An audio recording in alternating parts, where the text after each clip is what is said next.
Olá, estamos de volta com mais um programa do canal História Atual. Você tem acompanhado os noticiários da guerra envolvendo Rússia e Ucrânia? Tem visto as diversas opiniões dos diversos comentaristas, às vezes nem sempre preparados para comentar sobre o fato. E a gente percebe que muitos deles sequer conhecem a história da região. Mas é curioso como as informações podem se transformar em desinformações. E nós, cidadãos e cidadãs, como ficamos diante de uma guerra cujos oponentes estão usando mísseis, mas também uma outra guerra, a guerra de informações? Não saia daí. Em instantes, nós iremos conversar sobre as informações e as desinformações envolvendo a guerra entre Rússia e Ucrânia.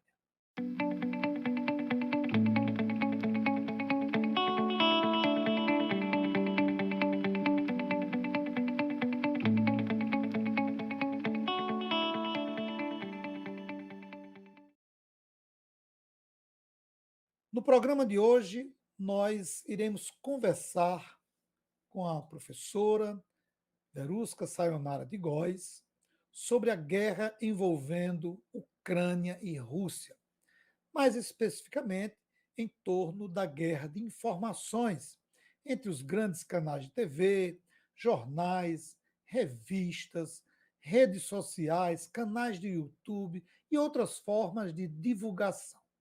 E de que maneira o público que acompanha todas essas informações e desinformações deve se comportar. Professora Verusca Sayonara é mestre pela UFRN, advogada e docente da Faculdade de Direito da Universidade do Estado do Rio Grande do Norte. Desenvolve pesquisas nas áreas de comunicação, direitos humanos e direito à informação. Verusca, muito obrigado por ter aceito o convite. Seja bem-vindo ao nosso canal. Boa tarde, professor Lemuel. Muito obrigada pelo convite. Na verdade, é uma alegria nossa de estar aqui com você e com o seu público. Verusca, a primeira pergunta que eu faço é: no momento de crise que estamos vivendo, qual o papel da imprensa? Então, Lemuel, a gente pode falar que nesse século atual, né, a imprensa tradicional ela perdeu muito do seu lugar, né? Então, nós temos alguns marcos até para situar um pouco isso no contexto das Américas, por exemplo. Tem uma opinião consultiva da Corte Interamericana que diz que o diploma, a exigência de diploma para jornalista, né, era indevida, né, era um abuso, uma interferência na liberdade de expressão. Então, a gente viu se exacerbar uma percepção de que o jornalismo profissional, né, ele seria uma afronta a, entre aspas, liberdade de informação, né? E some-se a isso, aqui no âmbito nacional, o STF, né, que também, num recurso, né, extraordinário, julgou inconstitucional a exigência do diploma. E por que eu falo isso? Porque a imprensa dita tradicional, ela era um espaço privilegiado para o exercício do jornalismo que a gente chama de profissional, né? Esse jornalismo que trabalha com informação, que trata a informação, né, de uma forma mais cuidadosa, né? Um processo ou um método chamado jornalístico, né? Então, assim, a gente teve a perda do lugar tradicional do jornalismo e também na imprensa. E com isso veio toda essa revolução das tecnologias de informação e comunicação. Então, a gente hoje vê que o papel da imprensa, né, realmente seria informar. A gente pode continuar insistindo nisso como uma espécie de mantra, né?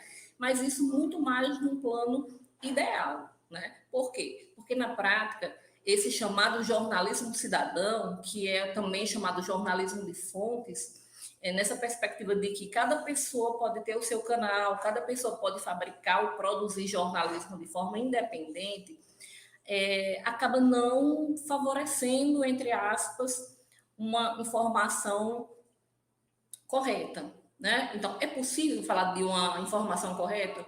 Eu acredito que sim, é possível falar de uma informação de qualidade, uma informação correta, que ajude as pessoas a se localizarem, não é? Só que a gente tem uma dispersão, né? Uma fragmentação do princípio do jornalismo profissional.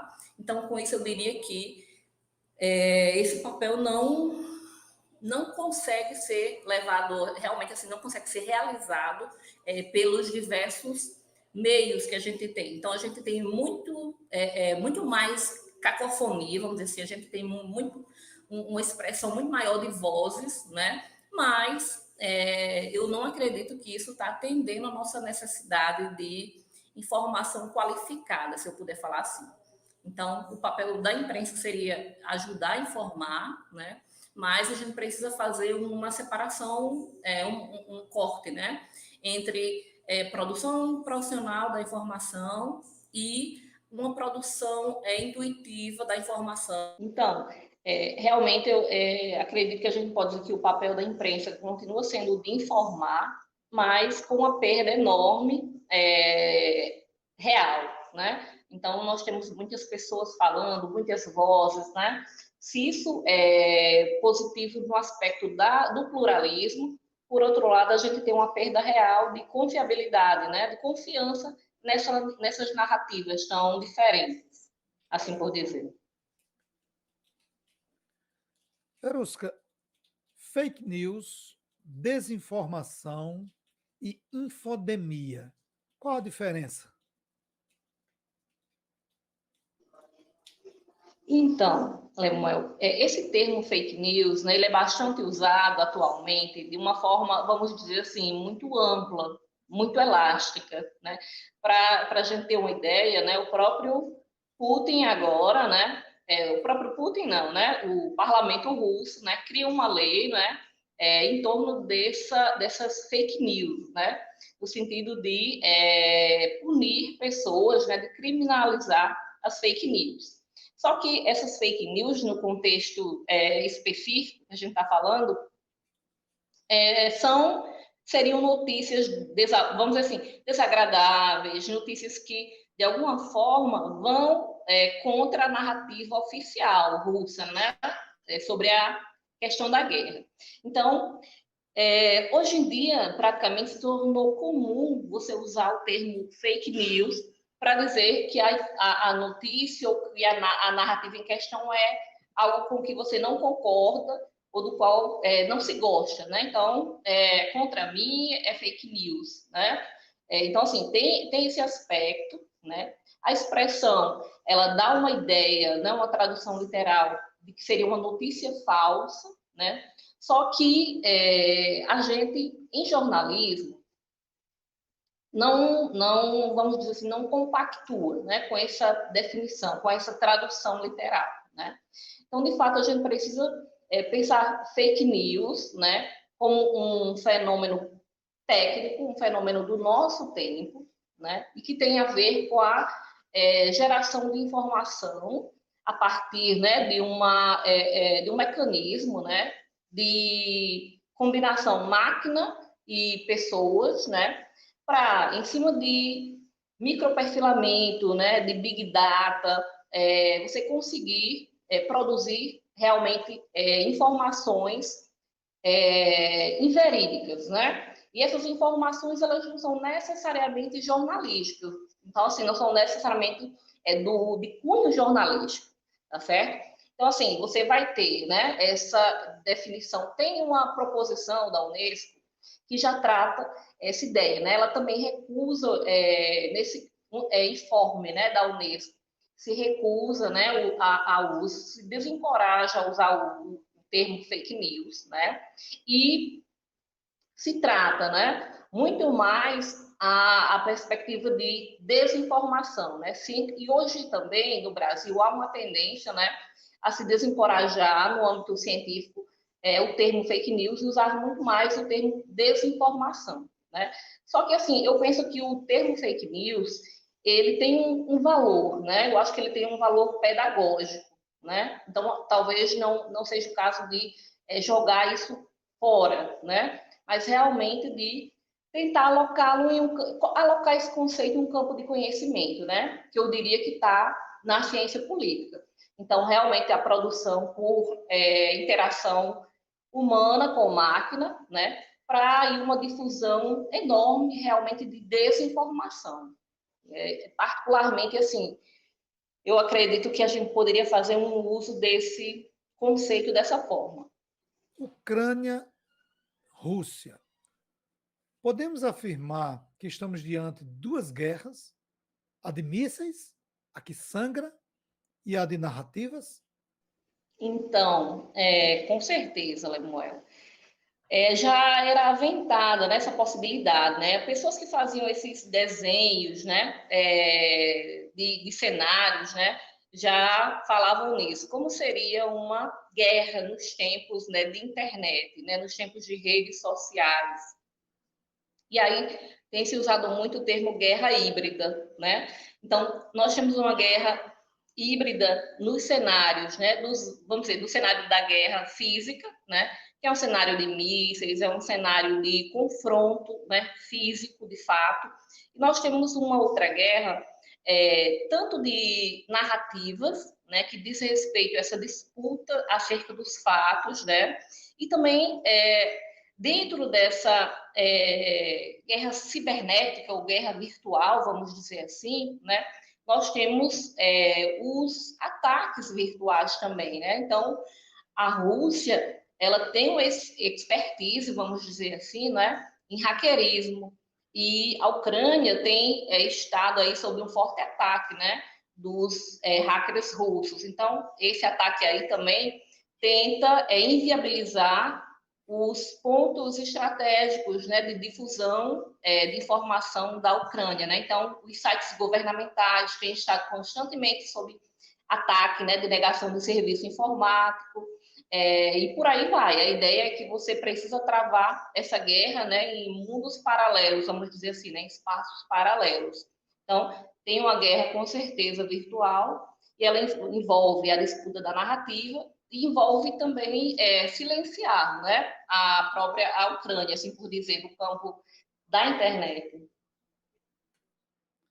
Antes de irmos para o segundo bloco, eu quero pedir a você que entrou agora no canal, que está assistindo o nosso programa, se não for inscrito, se inscreva, dê o seu like, compartilhe a nossa programação e dê sua opinião. Lembrar você, o nosso canal ele tem uma grade de programação diversificada.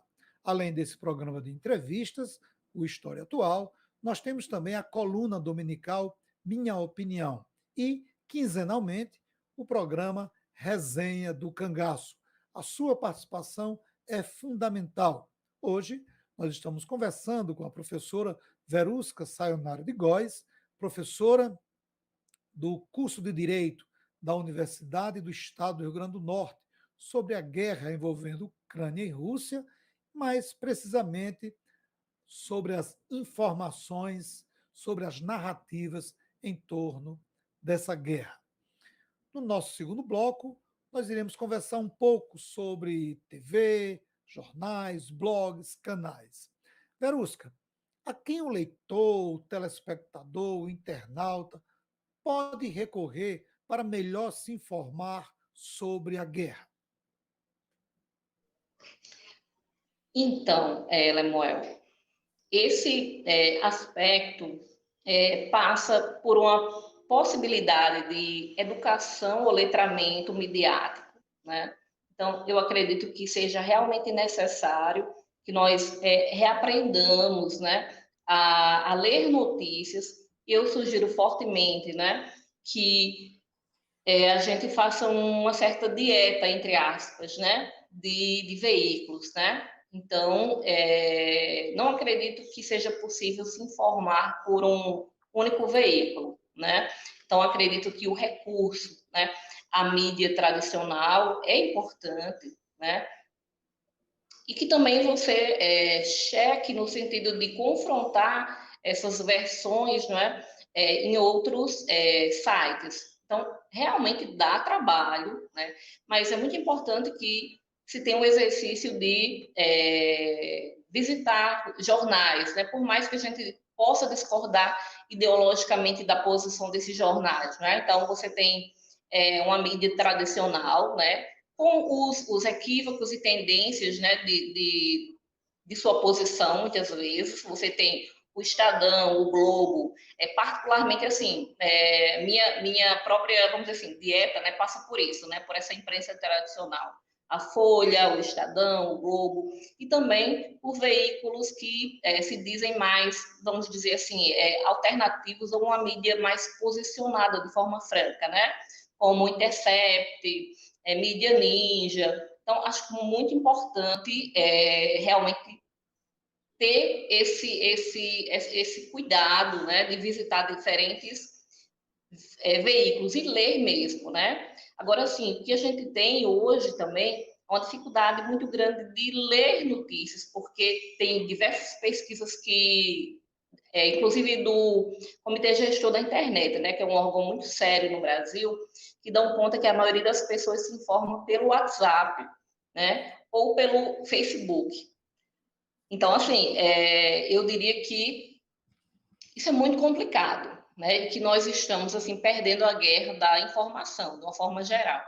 Essa informação que serviria para uma educação cívica, que serviria para realmente conhecer um pouco mais a realidade dentro das limitações, né?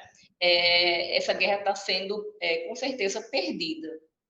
Numa guerra onde as notícias estão coladas às imagens que são transmitidas em tempo real, ou pelo menos aparentemente em tempo real, tem como identificar se as narrativas construídas a partir dessas imagens estão ah, mais para informação ou desinformação? É difícil. É difícil porque hoje em dia, né, a gente fala muito de fake news, né? Mas também nós temos os vídeos falsos, né? Então são chamados de deepfakes, né? Então são eles chamam falsidades como se fossem profundas, né? Que são vídeos construídos usando claro que são montagens, né? Imagens de pessoas, a voz de determinada pessoa, né? Em um contexto que não é real. Então, recentemente, a gente teve um uso de um vídeo de Lula, né? Falando de uma determinada bebida, creio, né? E também a gente teve um vídeo, né? Editado, né? Com o próprio Bolsonaro, né? Dançando e dizendo, né? Vai dar PT, vai dar PT. Então, é preciso muito cuidado porque essas imagens, elas são muito bem feitas, né? E uma pesquisa agora, Lemoel, muito interessante, mostrou que faces desenhadas, né? São faces realistas, né? Mas elas são avatares, assim por dizer, né? Elas não são pessoas reais, né? Mas elas foram construídas com inteligência artificial e elas são mais confiáveis para as pessoas, né, para esses usuários e usuárias das redes sociais, elas são mais confiáveis do que rostos reais. Né? Então, você veja que tem um problema sério aí, que é o do princípio cognitivo. Né? Então, esse é um problema da história, é um problema do jornalismo também, né? E é um problema de mundo, de política, porque a gente está num momento de grande fragmentação do conhecimento, de grande dispersão do conhecimento. Essa disputa de narrativas, né? Que se dá, claro, a partir de escrita, de áudio, mas também de imagem. Né? E, infelizmente, a gente tem uma confiança muito cega nas imagens, né? Aquela ideia de que a imagem, o que se vê, né, não pode ser contestado. Só que as imagens, elas também não são confiáveis, né? Então, assim, nós precisamos desconfiar das imagens. E um problema desse princípio cognitivo é que a imagem, ela não passa pelo nosso, vamos dizer assim, pelo nosso fiscal da consciência, né? Ela não passa pela consciência, ela se comunica diretamente com o nosso inconsciente. Por isso que as fake news, elas são tão fáceis de se disseminar, né? Elas são feitas muitas vezes em cima de imagens, né? A própria difusão desses vídeos, né? Pode ser um problema sério agora, nesse ano, né? Tanto no contexto da guerra, como no contexto do Brasil, das eleições, né? Então, assim, não é possível, a priori, confiar nas imagens, não. Eu diria até o contrário, é preciso desconfiar, né? E se a gente for falar do contexto da guerra, né? Teve um exercício de muita má-fé da própria Record agora, né? Que ela usou imagens de jogos, né? De videogames para falar sobre a guerra, né? Para dizer que seriam imagens da guerra Rússia-Ucrânia. Então, assim, veja que dentro de um veículo que seria da imprensa tradicional, uma concessão do Estado, que tem uma regulamentação, né, muito extensa, você tem esse problema. Então, assim, a priori, a gente precisa desconfiar das imagens, não dá para confiar, não. Eu tenho acompanhado o noticiário diariamente, tanto das grandes redes, como você mesmo diz, que a gente tem que beber nas diversas fontes. Não importa se a gente concorda com a linha do editorial ou não. Nós temos que ler todo o Estadão, Folha, UOL, Globo, Band News e por aí vai. E também tenho acompanhado os canais do YouTube, os blogs e outros meios de comunicação. Vejo também fontes que mostram o histórico dos dois países envolvidos. Históricos que vêm mesmo antes da Segunda Guerra Mundial, da Primeira Guerra Mundial, que dá para que você perceba um pouco todo o processo que levou a essa guerra. Né? Aí, quando eu escuto determinados comentaristas, eu percebo que falta um embasamento histórico para esses comentaristas ou especialistas para falarem do assunto. O desconhecimento da história leva à desinformação ou essa desinformação é proposital? Então, inclusive, né, a gente comentava, né, sobre aquele embate, né, envolvendo o Guga, né, e o outro comentarista, no caso de uma própria emissora, né, que também tem uma concessão oficial, né, que é a Globo, né. Então, assim, eu diria que tem as duas questões, né? Um aspecto é que os comentaristas, as comentaristas, né, geralmente são fixos por quadro, né? Muitas vezes em determinados veículos de comunicação, quando a gente está falando da imprensa tradicional, né? E aí nós temos uma dificuldade enorme, né, em exercer a humildade intelectual. Isso é um fato. Jornalista, assim, eu vou falar um pouco desse caso, né, do embate lá. Jornalista tem um péssimo hábito, né, generalista, de achar que pode opinar sobre tudo, e que também é um hábito hoje que se espalhou na internet, né? Então, a gente, há pouco tempo, tinha os especialistas em pandemia e agora a gente tem os especialistas na guerra, né? Em geopolítica, história, mas, de uma forma geral, Lemuel, você como professor de história sabe melhor do que eu sobre isso, a história no Brasil ela é muito mal cuidada, ela é muito mal zelada, né? Então, eu diria que assim não há uma desculpa convincente para que as pessoas que realmente estão no campo de estudo referente à história, geografia, política, não estejam nos campos de debate quando você está tratando de canais de mídia tradicional, né? Então, assim, não dá para falar sobre tudo, não dá para saber sobre tudo. Então, tem um aspecto que é um mau hábito mesmo da imprensa, né? Um hábito de uma certa megalomania, né?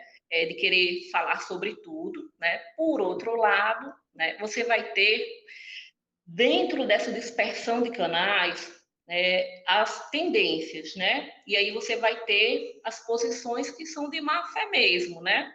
Uma indução, uma tentativa de distorção, você vai ter um debate que vai desconsiderar muitos aspectos relevantes, né? Então, assim, mesmo agora quando a gente está falando da guerra Rússia-Ucrânia, né, que é muito importante, você veja que tem a questão do enquadramento.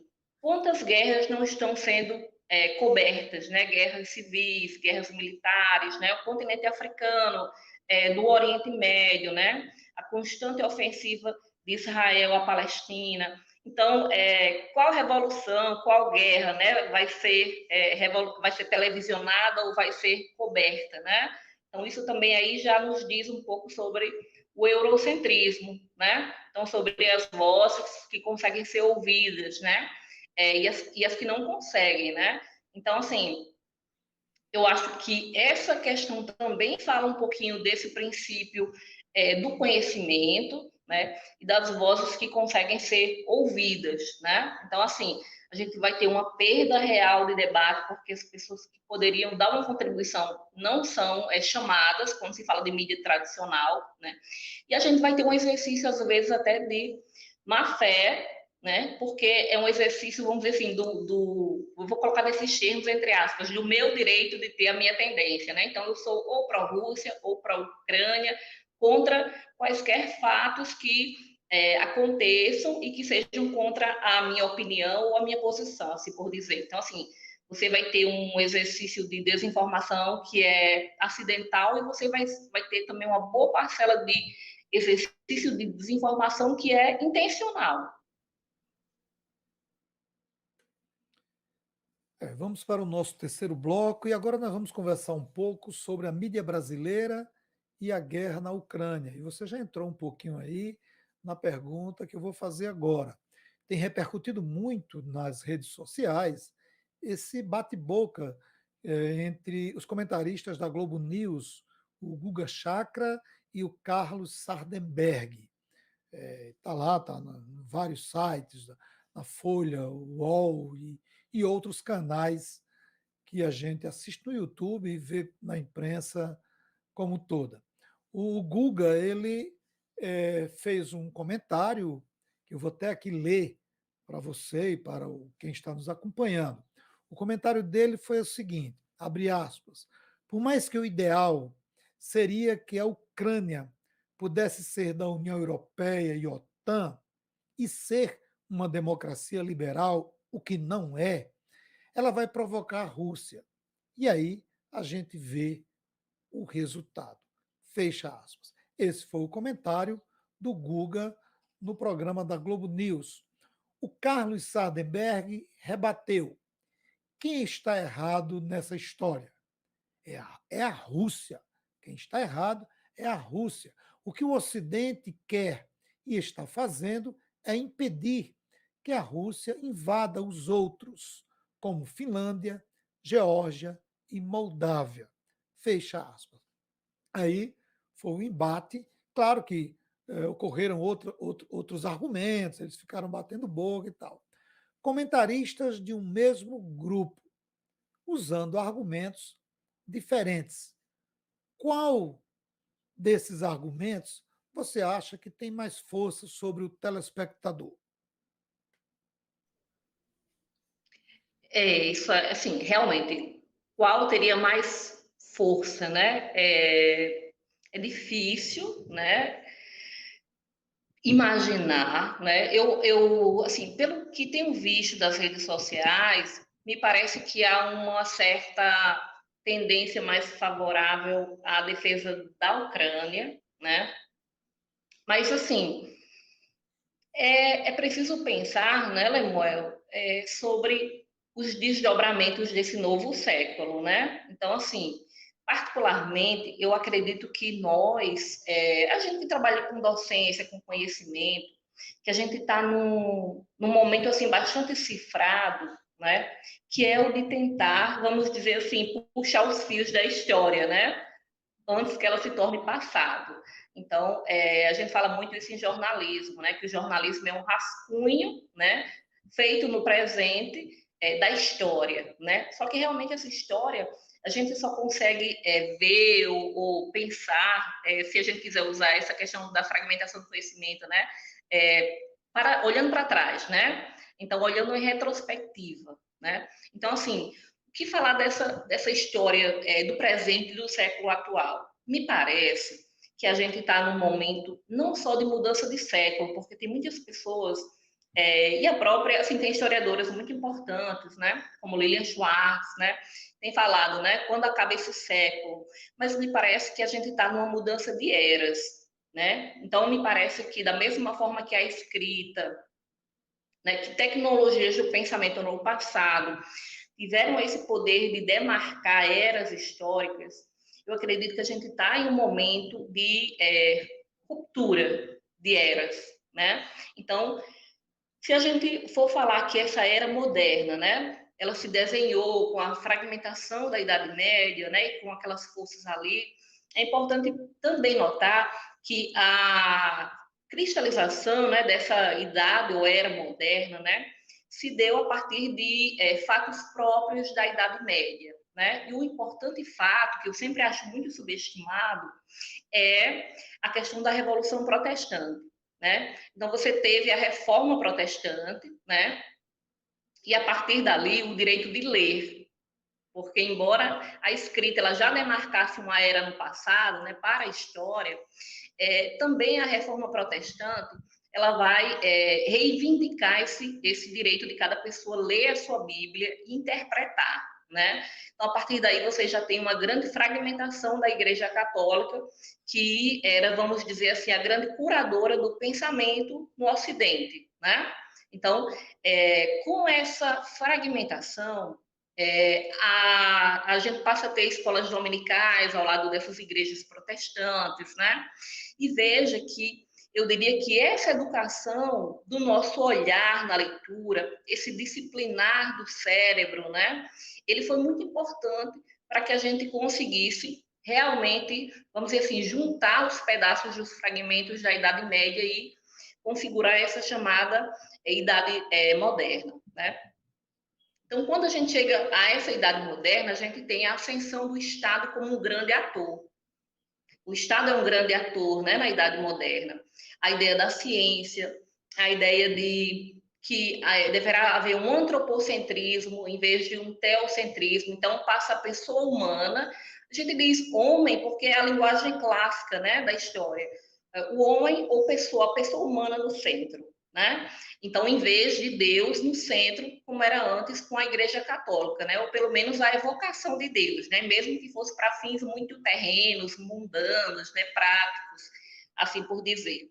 Então, a gente tem essa mudança no contexto da Idade Média. Então, essa forma de pensamento foi muito discutida, tem sido, né? Desde o final do século passado para cá, no sentido de se a gente estaria entrando numa pós-modernidade, né? E entre os traços dessa pós-modernidade estaria o desencantamento com o mundo, porque você tem um cérebro, nós temos um cérebro que, a despeito de tudo, né, da nossa capacidade analítica, ele é um órgão instintivo e primitivo para muitas funções e para muitas questões. Só que nós educamos por séculos esse cérebro em cima de uma escrita, né? Isso é literalmente um exercício de uma tecnologia de pensamento. Né? Me desculpe se eu estou me demorando um pouquinho nesse argumento aqui, Tudo bem. mas a gente falava disso, né? Que a dessecularização do mundo, né? A dessacralização do mundo leva a um desencanto, né? Então a gente falava da depressão da pós-modernidade, da tristeza, do mal-estar da civilização, né? E aí vem a internet. Vem a internet, que ela é profundamente sensorial, né? Vem as redes sociais. Vejo um grande, assim, eu acho impressionante, sabe, Lemuel, como as redes sociais no Brasil, elas encontram as plataformas de um terreno fértil, né? Em parte, por quê? Porque nós temos uma população analfabeta que é completamente ignorada ou subestimada. Então, nas redes sociais, essas pessoas conseguem falar, elas conseguem se comunicar. por áudios, por imagens, de uma maneira muito intuitiva, de uma maneira muito emotiva ou emocional. Então, eu diria que as redes sociais, até com o seu desenho, porque o desenho das redes sociais, esse desenho novo dos aplicativos, ele é bastante calcado em neurociência e no funcionamento do cérebro, né? Então, eu diria que a gente está reencantando a vida a partir das redes sociais. Então, a gente está tendo uma perda de um legado, por um lado, né? E, por outro lado, a gente está entrando num novo princípio cognitivo que não pode ser ignorado, né? Que é o fato que as pessoas hoje se comunicam de uma forma muito mais intuitiva e menos racional. Então, eu diria que essa sensibilização do cérebro vem acompanhada, em certo sentido, mesmo de uma retribalização, sabe? De um apelo mais emocional, de argumentos mais emocionais, de você acreditar no que, vamos dizer assim, mais lhe convém. Tanto é que aquela chamada capacidade crítica que a gente falava, ela perde cada vez mais espaço na arena pública, nessa linguagem política ou pública qualificada, né? Então, assim, o que me parece, né? Me parece que realmente quem consegue falar de uma forma mais direta ao cérebro, instintivo, primitivo, reencantado pelas redes sociais, né? Consegue se dar bem no sentido de convencer mais, né? Então, assim, eu me lembro que no final do século passado, né, que eu estava terminando jornalismo, eu brinco dizendo, né, que eu tenho um pé no século passado, eu fiz jornalismo no século passado, fiz direito nesse século, né? Então eu li um livro muito interessante que é Tecnopólio, né? A rendição da cultura à tecnologia, em que o autor, ele meio póstumo, né? Ele critica o fato de que a ciência se tornou a voz suprema, né? Então veja que foi muito pouco tempo para que a ciência perdesse essa supremacia da voz. Porque hoje a gente acredita em astrologia, a gente acredita em cristais, acredita em qualquer coisa, né? Mas a ciência, ela é fruto, assim, ela tem sido objeto de uma grande desconfiança, né? Então eu não acredito que hoje ganhe quem tem os melhores argumentos, mas quem fala mais a esse cérebro profundamente instintivo e reencantado pelas redes sociais.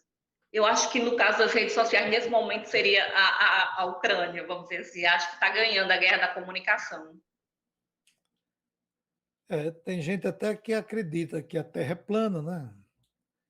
Quer dizer, então, podemos acreditar em qualquer argumento utilizado por aquele ou por aquela que tem o poder de seduzir. As redes sociais, elas seduzem aquela pessoa que assiste, que acompanha. Verusca, de um lado, as grandes redes de comunicação, de outro, as mídias alternativas, que não têm o mesmo poder econômico. Parte dessa mídia alternativa reproduz o discurso das grandes redes. Em contrapartida, a outra parte tem um discurso oposto. Estamos diante de um jornalismo militante, esquerda versus direita, Estados Unidos versus Rússia, informação versus informação? Como fica o leitor nessa disputa, nesse conflito entre informações e estruturas de poder na comunicação? Perfeito, Lemuel. No Brasil, a gente insiste muito, quando se trata de grande imprensa, né, de imprensa tradicional, de dizer que há um jornalismo neutro, né? Então, assim, esse é um mito, né? Tal qual um mito também é a ciência neutra, né? Então, assim, como nós, pessoas, não somos neutras, né? Também não existe nada que a gente faça que não esteja completamente significado, né? De forma subjetiva. Mas o que a gente assim apela muitas vezes, né, seria a um método, né, de produção que permitiria outra pessoa compreender a partir daquele ponto de partida, né, como chegamos a uma determinada conclusão, né? Então assim, isso vale para um método jornalístico, para um método científico, Isso serve para teorias, né, comunicativas, né, como a Habermasiana, por exemplo, né, ou mesmo Perelman, né, quando fala da teoria do auditório, né, que apela para um conjunto de situações, para um conjunto de elementos, né, que, digamos assim, tornam a fala compreensível, vamos dizer assim. Mas, de toda forma, não há como a gente não ter, de fato, um jornalismo de tendência. Eu acredito que, ao invés de uma perda, assumir isso é um ganho de honestidade intelectual.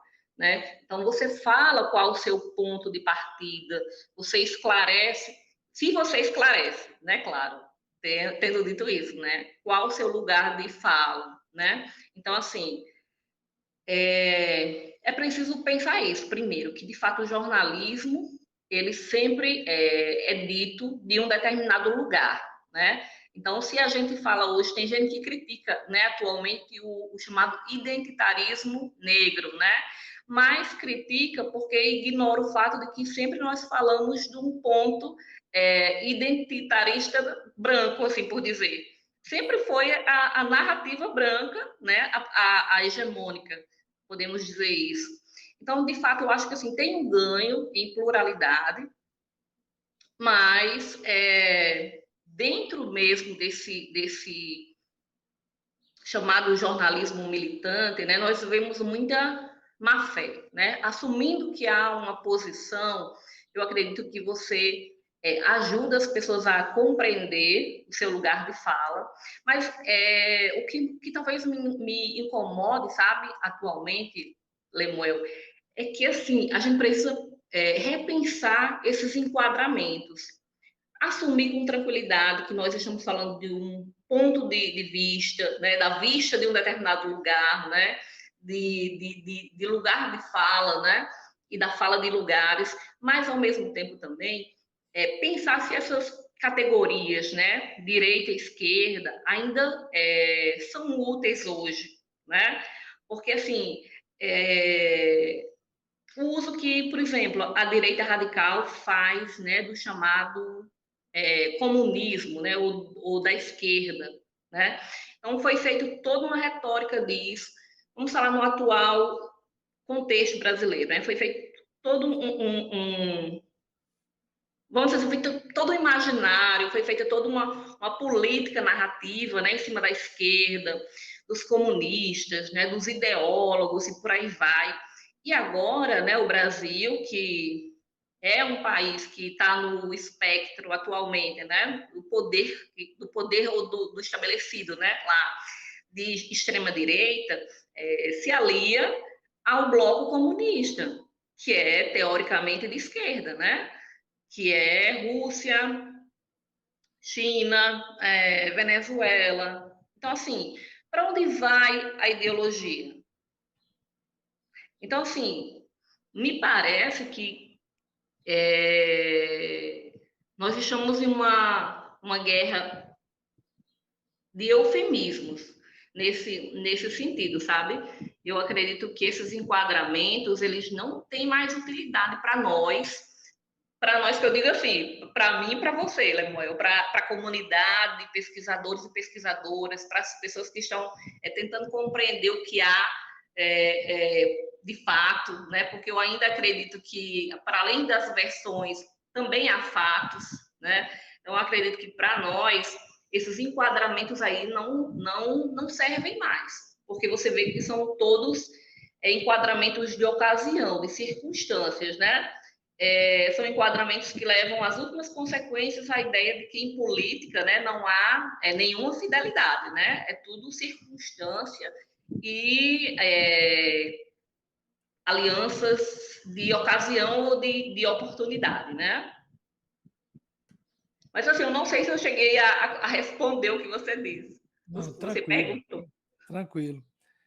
Numa entrevista recente a um canal do YouTube chamado Arte da Guerra, Aldo Rebelo, ele é ex-ministro da Defesa do governo Dilma Rousseff.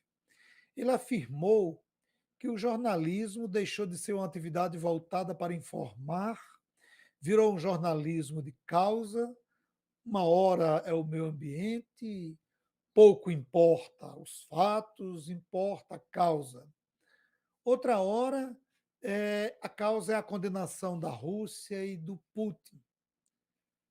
Para ele, né, o jornalismo em relação à Rússia e Putin tem que ser condenado como autocrata, violento, ou seja, tem que ser estigmatizado.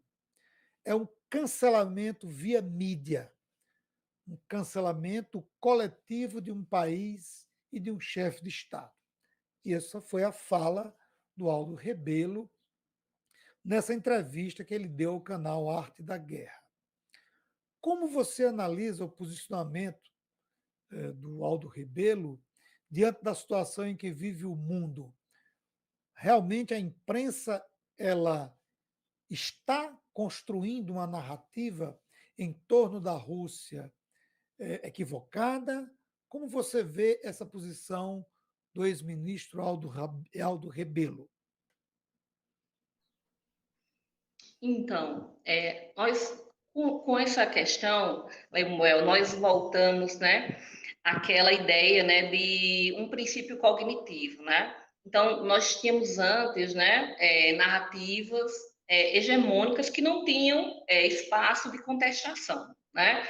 Então, vamos imaginar na década de 90, né? Nós estaríamos vendo a cobertura da Globo, do SBT, vamos dizer assim, da Bandeirantes, né?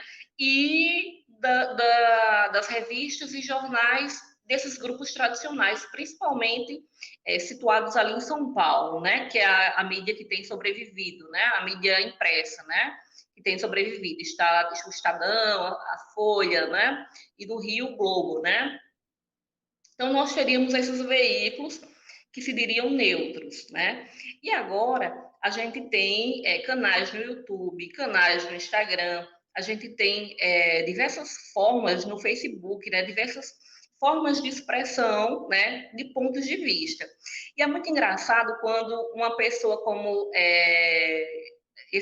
o ex-ministro Aldo, né, vai num canal chamado Arte da Guerra dizer isso. Será que ele não está falando justamente já para um canal que tem uma posição? Será que ele não está justamente falando de um ponto de vista que tem uma tendência muito já delineada, muito bem desenhada, né?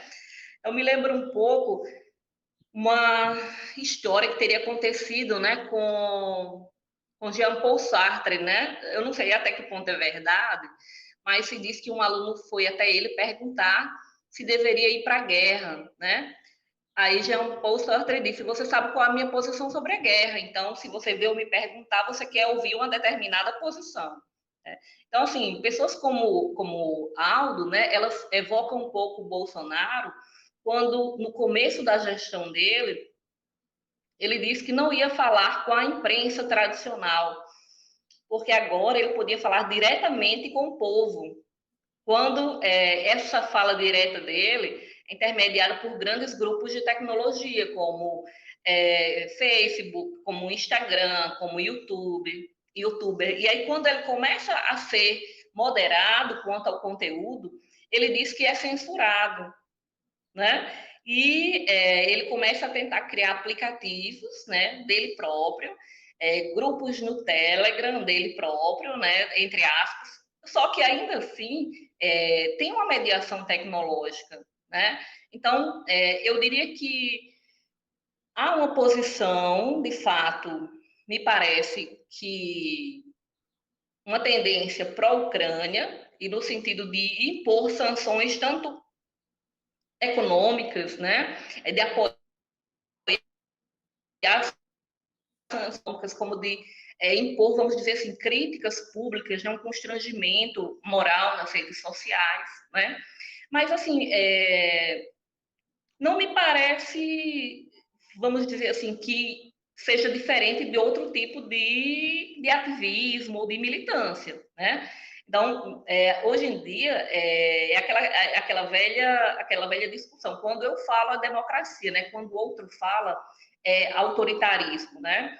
Então, assim, os estados, eles perderam muita força no âmbito da comunidade internacional, né? Então, os atores emergentes são as organizações, né? Ainda a ONU, né? Por exemplo, a Organização Mundial de Saúde, né? Que teve um papel nessa pandemia, e as empresas de tecnologia, né? Então, nessa pandemia, os aplicativos de comunicação, Facebook, Google, Amazon, né? E todos os aparatos tecnológicos, né, de mediação de comunicação. Então, assim, de fato, eu acho que é uma grande ilusão, né, em quem está falando para um canal que se denomina Arte da Guerra, né, e que está condenando um suposto jornalismo de causa, né? Porque parece que ele está justamente falando para um canal que é um jornalismo comprometido, né? Com um lado também. Estamos encerrando a nossa entrevista com a professora Verusca e eu abro aqui para você fazer suas considerações finais, professora. Então, Lemuel, eu agradeço muito, né, esse convite, né? Tenho um profundo respeito, né, por você e por seu trabalho. E aproveito também para convidar, né, convidar as pessoas a pensar, né, sobre essa possível, né, nova era, né, que é uma era, né, que ela se encontra, digamos assim, sob os fragmentos, né, dessa modernidade. Então nós estamos vendo ruir, né, a nossa suposta racionalidade, né, todos esses ganhos entre aspas, né, da modernidade com a ciência, né, com a educação do cérebro, né, nós estamos, digamos assim, tem uma severa perda, né? Mas, por outro lado, nós estamos também tendo alguns ganhos, né? Nós estamos tendo uma reeducação das sensibilidades. Só que, de fato, o prejuízo enorme que a gente tem é que essa reeducação das sensibilidades, o novo espaço público mundial, ele é totalmente mediado, ele é totalmente cooptado pelas grandes empresas de tecnologia, né? Então, assim, a Unesco mesmo, quando trata de fake news, né, ela elaborou uma lista, né, de estratégias, né, entre essas estratégias está a checagem. Então, como jornalista, né, eu sou muito propensa a apoiar isso numa primeira hora, mas quando a gente passa, vamos dizer assim, para a segunda página, né, é preciso admitir que se não houver uma ação política dos estados no que toca às big techs, às gigantes da tecnologia, nós não vamos ter um avanço real. Por quê? Porque nós não temos meios racionais para lidar com essa, vamos dizer assim, com essa recolonização do cérebro que as empresas, que as mídias sociais estão fazendo. Isso tem que passar pela vontade política dos estados. E o que significaria isso? Significaria que as big techs, né, elas teriam menos poder sobre os nossos dados. Implicaria talvez a gente ter um custo monetário mesmo, pagar talvez por essas redes sociais, em algum sentido, para que elas não tenham como benefício de remuneração o conhecimento de tudo que nós fazemos, o mapeamento de todos os nossos dados, de dados biométricos, de dados sensíveis, né? Então, que é uma troca totalmente injusta, né? Que eu use o Facebook em troca dele saber toda a minha vida, toda a minha intimidade, por exemplo. Né, que ele guarde isso por toda a vida, né, como um ativo que ele vende para outras empresas no mundo. Então, me parece que é obrigatório, é urgente que esse enorme descompasso epistemológico mesmo de saber entre os estados, as pessoas e as gigantes da tecnologia seja ajustado. E isso vai passar por um ato regulatório. É necessário um ato regulatório sobre essa colonização dos dados que as gigantes de tecnologia têm feito e sobre também o uso, né, de tecnologias de engenharia comportamental. Eu acho que a gente agora está, no âmbito dessa eleição de 2022, né, sob uma possibilidade de um teste severo acerca disso aí. Porque essas gigantes da tecnologia, elas têm, eu não diria que é mais um potencial, porque o potencial é algo que ainda vai se observar. Eu diria que elas têm um poder real de destruir as democracias. Isso já está acontecendo. Então, para recuperar um pouco do poder epistemológico, para diminuir o descompasso, para diminuir a colonização de dados que está acontecendo novamente no fluxo norte e sul, né, América do Norte principalmente, né, e ali Europa para o sul. É preciso que os estados recuperem um certo protagonismo. Isso passa por regular de uma forma bastante cuidadosa certas mídias, sabe, Lemuel? Acho muito importante tocar nesse ponto. Mas agradeço o seu convite, fica aqui a minha gratidão. Muito obrigado, Verusca, por ter dado uma contribuição tão boa para a nossa discussão em torno da guerra da Ucrânia-Rússia, voltada para a informação, a construção de narrativas, seja pelas mídias tradicionais, seja pelas mídias alternativas. E a você que nos acompanhou até agora e que ainda não se inscreveu no canal, se inscreva. Assista a outros programas aqui sobre a guerra da Ucrânia e outros temas relevantes que são importantes e relevantes para ampliar o nosso conhecimento. Agradeço a todos e a todas, um forte abraço e até o nosso próximo programa.